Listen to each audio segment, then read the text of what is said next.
Boah, ist das nicht geil? Guck mal, wie schön die jetzt fährt, wie schön langsam. Heute heiße ich wieder alle Modellbahnfreunde ganz herzlich willkommen auf meinem Kanal bei Kufenau. Die heutige Folge dreht sich wieder komplett um das Thema Busch-Feldbahn.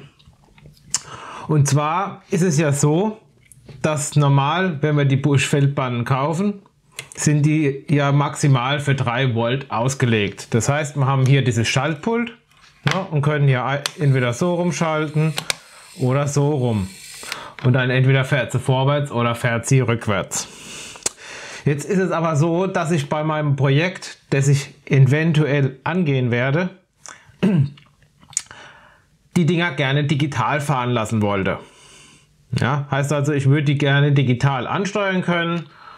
Und klar, es gibt zwar bei Busch so einen Digitaldecoder, damit ich, glaube ich, bis zu 4 Adressen oder irgendwas vergeben kann. Ich habe mich da eigentlich gar nicht so genau mit beschäftigt, was das genau ist. Weil ich möchte es halt einfach gern so haben, dass in der Lok genauso ein Decoder drin ist, wie in den normalen Loks auch. Und ich die über eine normale Digitaladresse steuern kann. Ohne dass ich da jetzt irgendwie noch ein Zusatzteil brauche, weil meine Strecke wahrscheinlich dann doch ein bisschen größer wird und da würde das einfach zu aufwendig werden. Und ich möchte halt auch, dass ich die Lok langsam anfahren lassen kann und langsam abbremsen lassen kann. Und das ist ja hier jetzt erstmal alles nicht gegeben. Jetzt habe ich im Internet mal ein bisschen recherchiert und da gibt es diverse Seiten, wo man gezeigt kriegt, wie man sowas auf 12 Volt umbauen kann. Man muss natürlich den Motor da drin austauschen und dann kann man da einen ganz normalen Decoder einbauen. Und genau das möchte ich euch heute zeigen. Ich habe mir mal hier bei der Tramfabrik, den Link stelle ich euch mal in die Videobeschreibung, habe ich mir jetzt einen 12 Volt Motor besorgt. Das ist extra so ein Umbaukit, da ist auch nochmal so eine Adapterhülse dabei. Wenn ich es auspacke nachher, sehen wir das gleich. Und der soll 1:1 da reinpassen und dann kann ich halt einen ganz normalen Lokdecoder. Ich habe mich hier mal wieder für ESO entschieden. Diesen ganz normalen Lokdecoder können wir da einbauen und dann soll das ganze Teil digital steuerbar sein. Und genau das werden wir heute mal probieren. Also den Umbau werde ich heute mal probieren und nehme euch da einfach mal mit. Dann würde ich sagen, legen wir auch gleich los. Zunächst müssen wir natürlich die komplette Feldbahnlok erstmal zerlegen. Das ist mal das Erste, was wir machen müssen. Dazu müssen wir als erstes die Schraube hier vorne lösen.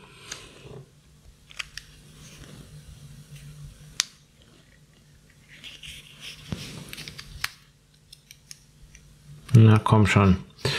So, die machen wir mal raus. Die ist teilweise richtig lang. Dann hilft da auch immer eine Pinzette dabei. Da kommt dann so ein Kunststoffteil raus. Das lege ich mal ganz nach da hinten. Und jetzt können wir dieses ganze Antriebsgedöns schon mal rausnehmen. Ja, danach haben wir die 2 Teile. Das können wir auch wegstellen. Brauchen wir jetzt alles nicht. Und jetzt müssen wir das ganze Teil noch weiter zerlegen. Als erstes müssen die beiden Schrauben hier raus.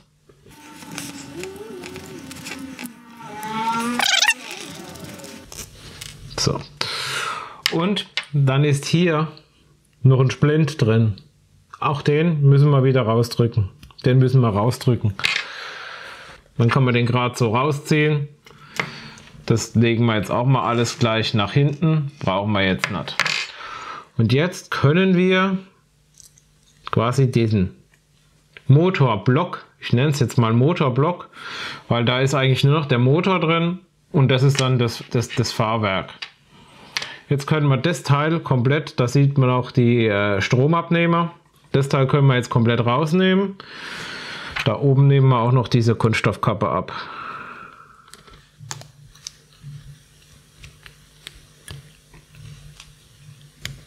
So. Jetzt haben wir hier den Motor drin. Als nächstes müssen wir wieder 2 Schrauben aufmachen, die hier unten. Da sehen wir, gehen diese Messingplättchen hier oben weg. Da sind quasi Das ist quasi heute die Stromübertragung. So, machen wir die da noch auf. Also ich bin echt mal gespannt, ob ich das Teil danach wieder zusammenkriege. So, und jetzt sollte der Motor doch da rausgehen. Hier ist auch noch so ein Kondensator am Motor. Da müssen wir mal gucken, ob wir den später wirklich noch brauchen. Aber jetzt...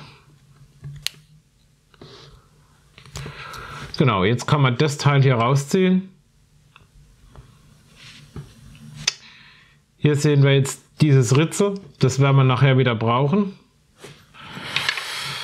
Und das ist jetzt der Motorblock. Jetzt packen wir mal den neuen Motor aus.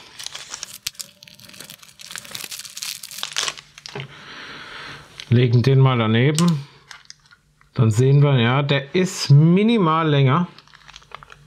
Auf jeden Fall, hier seht ihr, normal ist die Welle hier viel dünner an dem Motor und da ist noch so eine Adapterhülse dabei. Die müssen wir natürlich als erstes mal jetzt auf dem Motor befestigen. Jetzt müssen wir natürlich gucken, wie wir das hier irgendwie unbeschadet herunterbringen. Jetzt habe ich die Kamera nicht angehabt, aber das ging eigentlich doch relativ einfach. Ich habe diese Zange hier genommen, auch der Link, den findet ihr in der Videobeschreibung. Und da bin ich jetzt einfach da hinten dran gegangen, hinter das Zahnrad, da war eine Lücke, habe das dann so auf den Tisch gestellt und habe es einfach so runtergedrückt. Und jetzt müssten wir eigentlich den Rest gerade hier so rausziehen können, nehme ich mal an.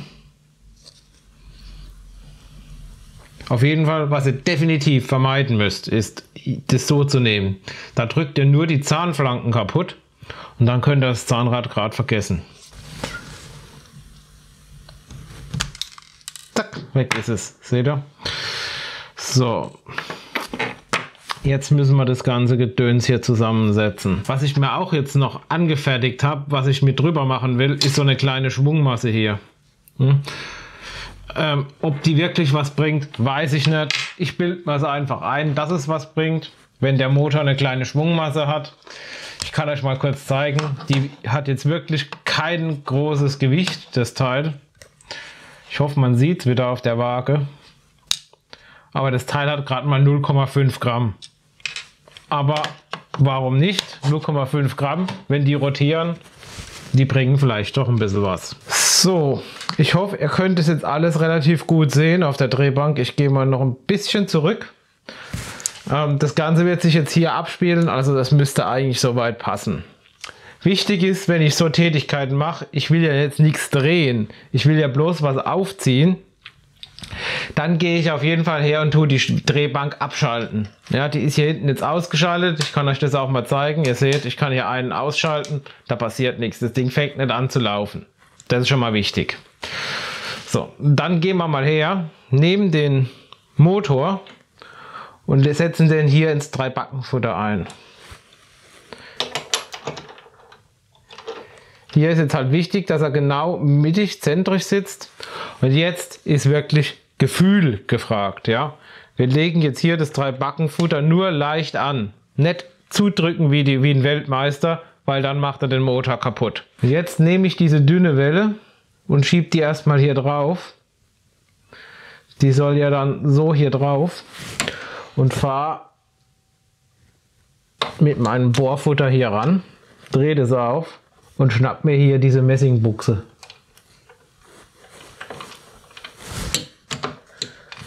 Jetzt gucke ich, mal schauen, ob man das auch auf dem... Ich drehe es vielleicht mal noch ein bisschen. Ich hoffe, ihr könnt es jetzt sehen, aber die Messingbuchse, die hört jetzt hier noch auf. Ich kann die hier auch noch sehen.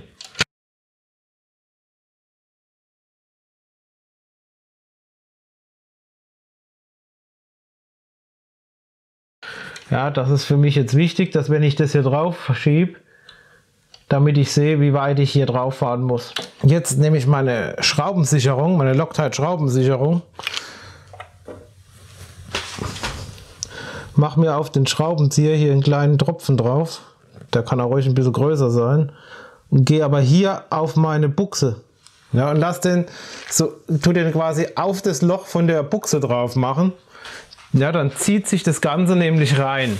So, und jetzt kann ich quasi mit der Kurbel dieses Teil über die Achse leiern, über den Motor drehen.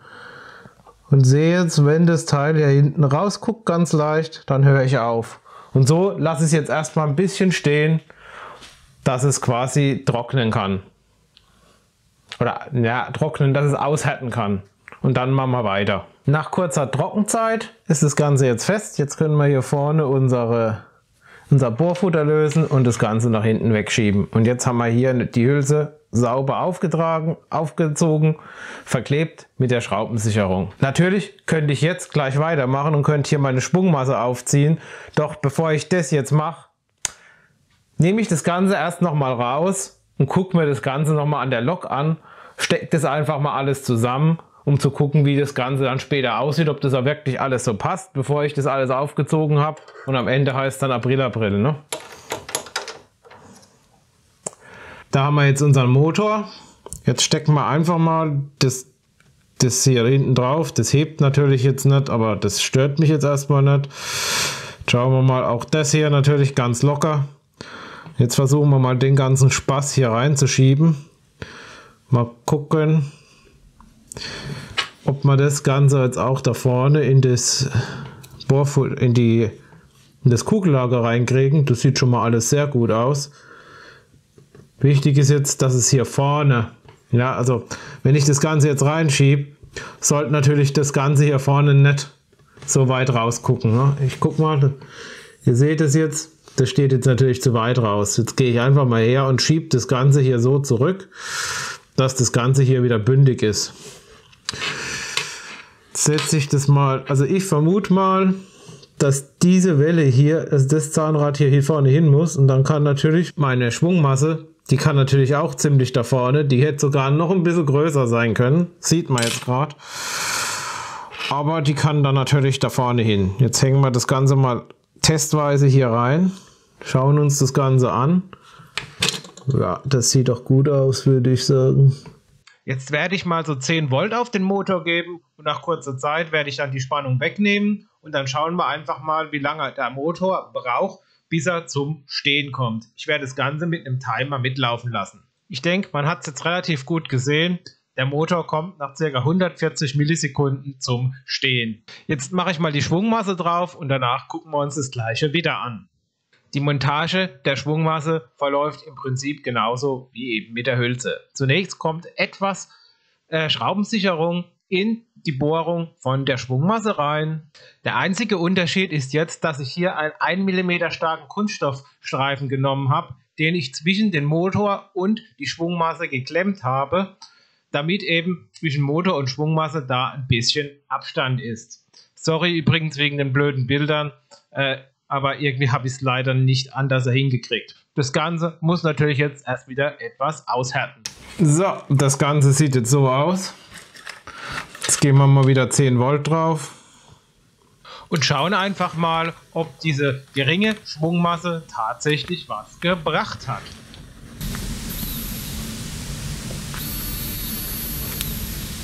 Und siehe da, wer sagt's denn? Die Auslaufzeit des Motors hat sich ca. 4,5-facht.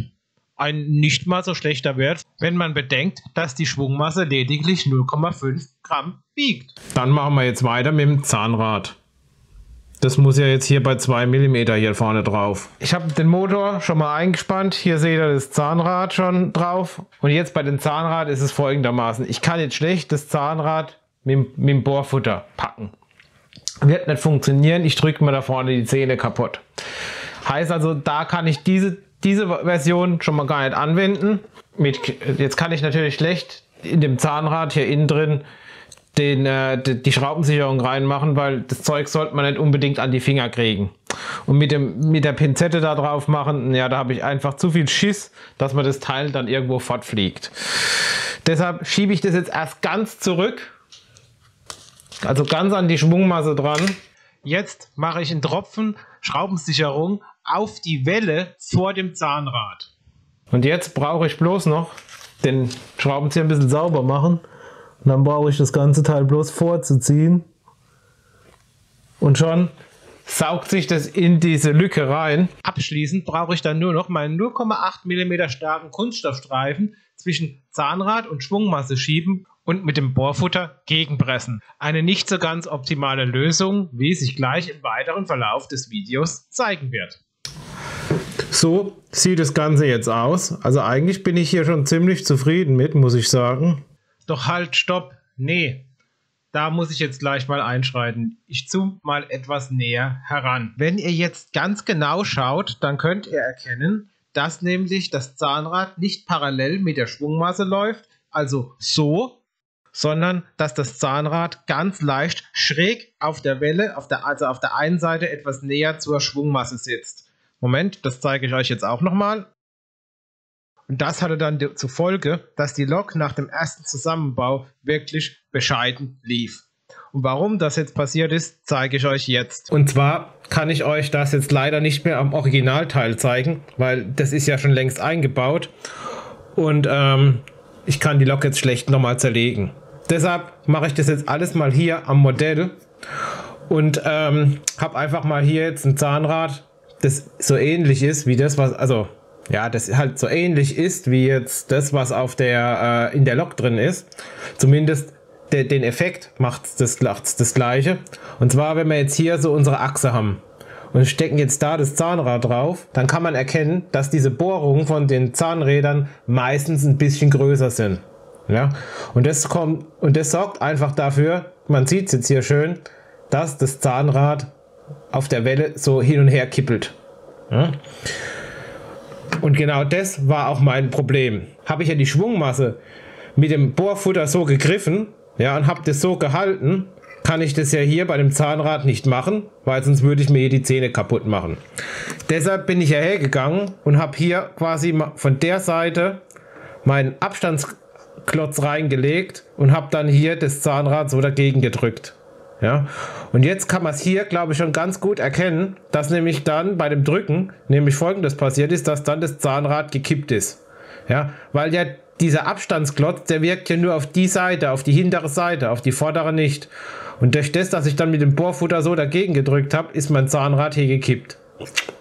Und das war mein Problem und das war auch mein Fehler. Deshalb habe ich das Ganze ein zweites Mal machen müssen und beim zweiten Mal war ich dann ein bisschen schlauer. Da habe ich nämlich mir dieses Teil hier gemacht. Das ist im Prinzip nichts anderes wie eine abgebrochene und eine stumpfe Klinge von diesen Bastelmessern. Und da habe ich mir hier hinten einfach mit der Trennscheibe so einen Schlitz reingesägt. Und jetzt konnte ich das Teil hier komplett um die Welle rumlegen, konnte es hier komplett reinschieben. Und damit lag dann quasi dieses Zahnrad nicht nur an einer Stelle auf, sondern auf 3 Stellen, kann man sagen. Also fast komplett außenrum. Das Einzige, wo ich halt jetzt wo es halt nicht auflag, das war in dem Bereich. Aber der größte Teil von dem Zahnrad lag ja quasi auf diesem Abstandshalter auf. Und dadurch war dann das Problem gelöst, dass nämlich das Zahnrad sich verdreht, also kippt auf der Achse und dadurch war es danach gerade. Und jetzt geht es einfach weiter. So, jetzt schauen wir mal, dass wir das Ganze hier reinkriegen in die Lagerung. Und dann schauen wir mal, ob das Ganze hier so läuft. Die Spannung steigt, die Spannung steigt, die Spannung steigt. So. Bei dem Decoder handelt es sich übrigens um einen Lokpilot 5 Micro DCC. Ja, also ich kaufe mir da immer nur gleich die DCC-Dinger, weil ich lasse keinen Motorola fahren, dann braucht er das auch erst gar nicht zu können, der Decoder. Tada! Das ist der Decoder.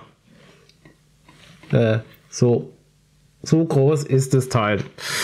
Und das muss jetzt irgendwie da mit dran gehängt werden. So. Leider hatte ich die Kamera so bescheiden eingestellt beim Decoder-Einbau, dass ein Großteil der Szenen gar nicht verwertet war. Das Beste, was ich benutzen konnte, habe ich euch hier mal zusammengeschnitten und tue das jetzt einfach mal kurz mit etwas Musik untermalen.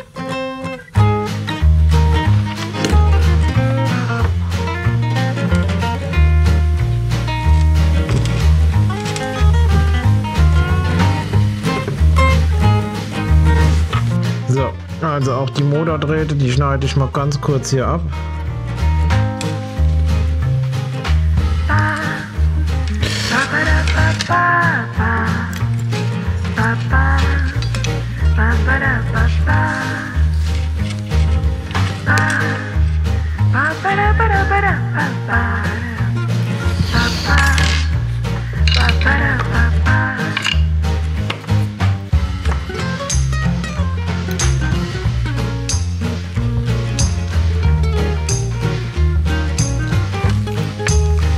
So, jetzt tun wir den ganzen noch ein bisschen mit doppelseitigem Klebeband befixieren.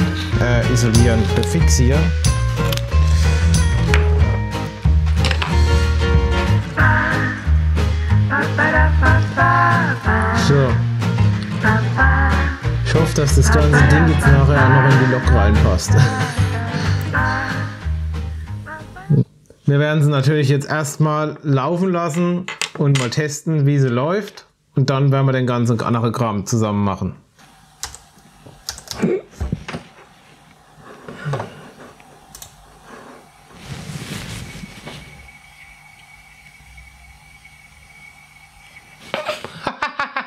Geil.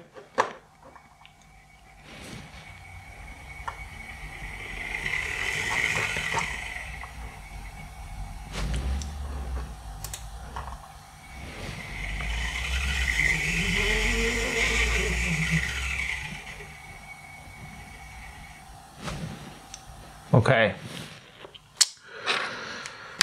Ich würde sagen, wir machen das Teil mal einfach zu.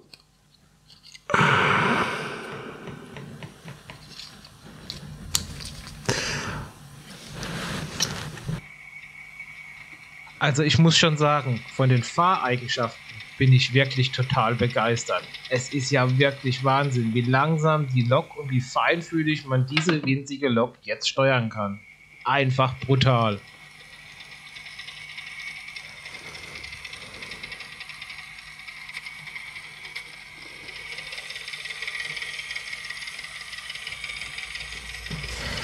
Auch alle, die vielleicht befürchten, dass durch den Umbau die Zugkraft verloren geht, weil ja, sag ich mal, bei dem kleinen Motor ist ja hier nochmal ein kleines Planetengetriebe dazwischen geschaltet. Das ist ja bei dem neuen Motor nicht mehr. Ne?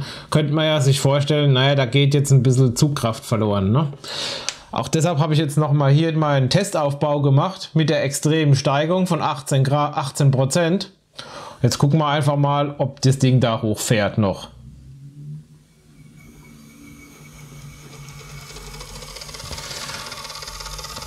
Und wir sehen, das funktioniert auch noch wunderbar.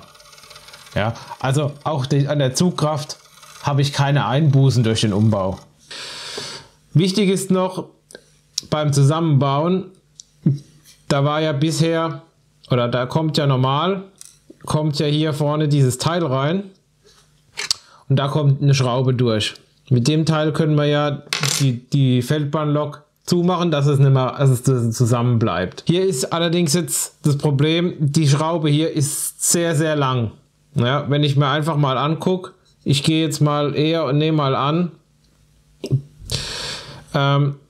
die fängt hier ungefähr an. Ja, das kommt so ungefähr hin, vielleicht so. Die fängt hier irgendwo an, dann geht die locker mal bis hierher. Innen dann in der Lok natürlich. Und wenn ich die jetzt da wieder reinschraube, dann würde ich mich direkt in den Decoder reinschrauben und dann wird mein Decoder am Arsch, wäre mein Decoder am Arsch oder kaputt. Ne? Das ist natürlich jetzt ein kleines Problem. Also, ich habe es jetzt gleich gemacht. Ich habe die jetzt wirklich so mit der Mini-Drill und mit der Trennscheibe. Ich wollte es ursprünglich mit dem Seitenschneider machen, aber das war dann, habe ich dann doch wieder gleich verworfen. Ich habe es jetzt wirklich mit der Mini-Drill gemacht und habe die Stück für Stück runtergenommen. Am Ende waren das so 2 bis 3 Millimeter, wo ich die Schraube gekürzt habe. Und jetzt, wenn ich die hier reinmache, jeder, der schon mal so eine Feldbahnlok auseinandergenommen hat, der weiß, wie lang die Schraube dann hier raussteht normal. Ne? Ihr seht, die liegt jetzt schon ganz tief drin. Und ich habe jetzt wirklich gerade noch ein paar Millimeter, wo ich die Schraube hier unten reindrehe, um sie festzumachen. Ja, da kann ich natürlich jetzt auch nicht mehr mit extrem viel Kraft wirken. Da muss ich wirklich mit Gefühl arbeiten. Aber so dürfte die nicht so weit reingehen. Und jetzt gucken wir einfach mal, ob es jetzt gleich raucht oder ob es funktioniert. Ihr seht, die Lok fährt noch. Umbau ist damit mal soweit erfolgreich. Und damit sind wir auch schon wieder am Ende dieses Videos angelangt. Wie immer hoffe ich, dass euch dieses Video gefallen hat. Wenn es euch gefallen hat, lasst mir gerne wieder den Daumen nach oben da. Ansonsten wünsche ich euch wieder eine gute Zeit und ich hoffe, wir sehen uns im nächsten Video wieder. Bis dahin, euer Björn.